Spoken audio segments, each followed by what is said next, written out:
Welcome to Pallavi TV. ఈ రోజు paper తిరిగేస్తా ఉంటే ఒక ఇంట్రెస్టింగ్ న్యూస్ కనిపించింది. దాని గురించి మాట్లాడుకుందాం.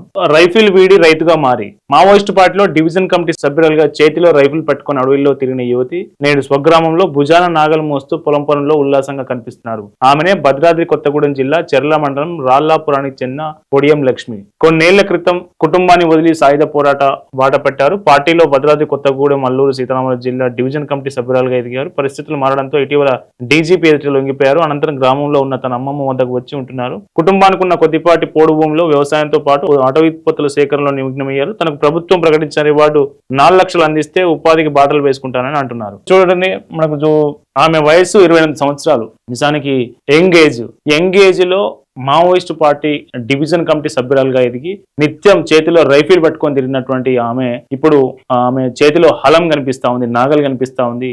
భూమి దున్ని ఆమె ఉపాధి కోసం ప్రయత్నిస్తున్న పరిస్థితి. సో ఇట్లా చాలా మంది లొంగిపోయిన మావోయిస్టులు, నక్సలైట్లు లొంగిపోయిన వాళ్ళంతా వివిధ ఎవరి వ్యాపకాల్లో వారు ఉపాధి పొందుతున్న పరిస్థితి.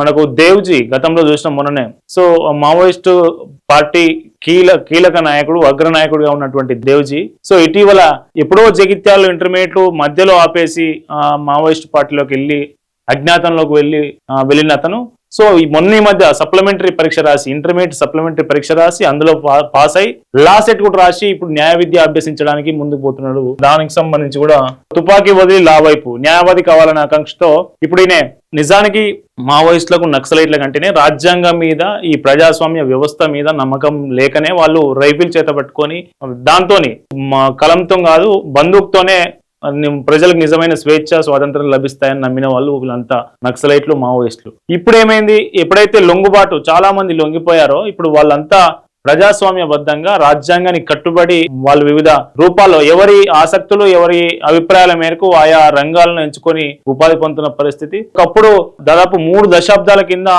తీవ్రంగా ఉన్నటువంటి నక్సలిజం, సీమాంతర ఉగ్రవాదం, మావోయిజం ఏదైతే ఉందో ఇప్పుడు పూర్తిగా కనుమరుగైపోయే పరిస్థితికి వచ్చింది. మనం గతంలో చూస్తున్నాం. సో మల్లోజుల వేణుగోపాల్ లాంటి వారు కూడా తుపాకీని ప్రభుత్వానికి అప్పచెప్పి రాజ్యాంగాన్ని చేతబట్టుకొని లొంగిపోయిన విజువల్స్ మనం మొన్నటి వరకు చూసినాం. ఇందులో ఒక కీలక మార్పులు ఏంటంటే వీళ్ళంతా రాజ్యాంగాన్ని బందూక్ చేత పట్టుకొని ప్రజలకు, పేదలకు న్యాయం చేస్తామని అడవి బాట పట్టిన అన్నలు, అక్కలు అంతా ఇప్పుడు రాజ్యాంగం బుక్ చేత పట్టుకొని మళ్ళీ ప్రజాస్వామ్య వ్యవస్థలో జనజీవన స్రవంతిలో కలిశారు. ఓవరాల్ గా ఈ మొత్తం ఎపిసోడ్ లో మనం చెప్పుకోదలుచుకున్నది ఏంటంటే ఇప్పుడు మావోయిజం ఏదైతే ఉందో మావోయిజం అంతరించిపోయే దశలో ఉందని చెప్పొచ్చు. వాళ్ళంతా ప్రజాస్వామ్యం జనాల్లో ఉంటూనే జనాల సమస్యల మీద ప్రజాస్వామ్యయుతంగా పోరాటే మార్గం ఎంచుకుంటా ఉన్నారు. కొంతమంది ఆయా పార్టీల్లో చేరేందుకు సిద్ధమవుతున్నారు. కొంతమంది ఇప్పుడు దేవ్జీ లాంటి అగ్రనేతలు న్యాయ విద్యను అభ్యసించి న్యాయంగా ప్రజలకు న్యాయం అందించడానికి నేను కోర్టులోనే కొట్లాడతాను, ఆయన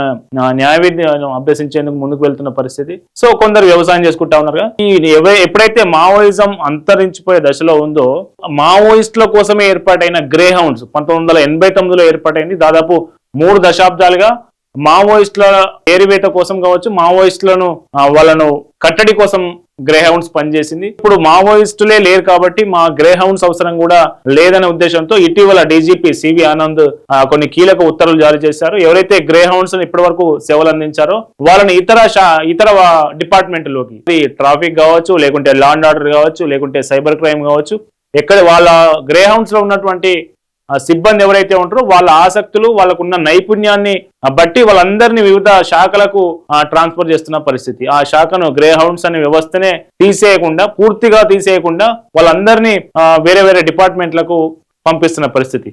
అట్లాగే ఇంకో రెండో కీలకాంశం ఏంటంటే ఇందులో కూడా విఐపీలకు పెద్ద ఎత్తున భద్రత ఉండే దాదాపు 600 మంది గన్మెన్లు, పోలీసులు ఏదైతే మనకు సమస్యాత్మక జిల్లాలు ఏవైతే ఉంటాయో ఆ జిల్లాలో విఐపీలకు పెద్ద ఎత్తున భద్రత ఉండేది. ఎందుకంటే మావోయిస్టుల నుంచి ముప్పు ఉందనే నేపథ్యంలో గత 3 దశాబ్దాలుగా అక్కడ ఉన్నటువంటి ప్రతినిధులకు, లీడర్లకు పెద్ద ఎత్తున భద్రత ఉండేది, భద్రతా ఏర్పాట్లు ఉండేవి. సో ఇప్పుడు వాటిని నెమ్మదిగా ఉపసంహరించుకుంటున్న పరిస్థితి. సో అంతమంది 3-2 కాకుండా మినిమం ఎంతవరకు అవసరమో, నిజంగా ముప్పు ఉన్నది అని తెలిస్తేనే వాళ్లకు భద్రతా సిబ్బంది నుంచి మిగతా వారందరినీ ఉపసంహరించి వాళ్ళ సేవలను వేరే చోట వాడుకోవాలని రాష్ట్ర ప్రభుత్వం నిర్ణయించింది. ఒక కీలక మార్పు ఎప్పుడో 1980s లో పుట్టినటువంటి ఈ మావోయిజం నక్సలిజం ఏదైతే ఉందో దానికి సంబంధించి దాదాపు 4 దశాబ్దాల తర్వాత ఇప్పుడు చివరి దశకు చేరింది. ఈ క్రమంలో ప్రభుత్వం కొన్ని కీలక మార్పులు చేస్తా ఉంది. నాడు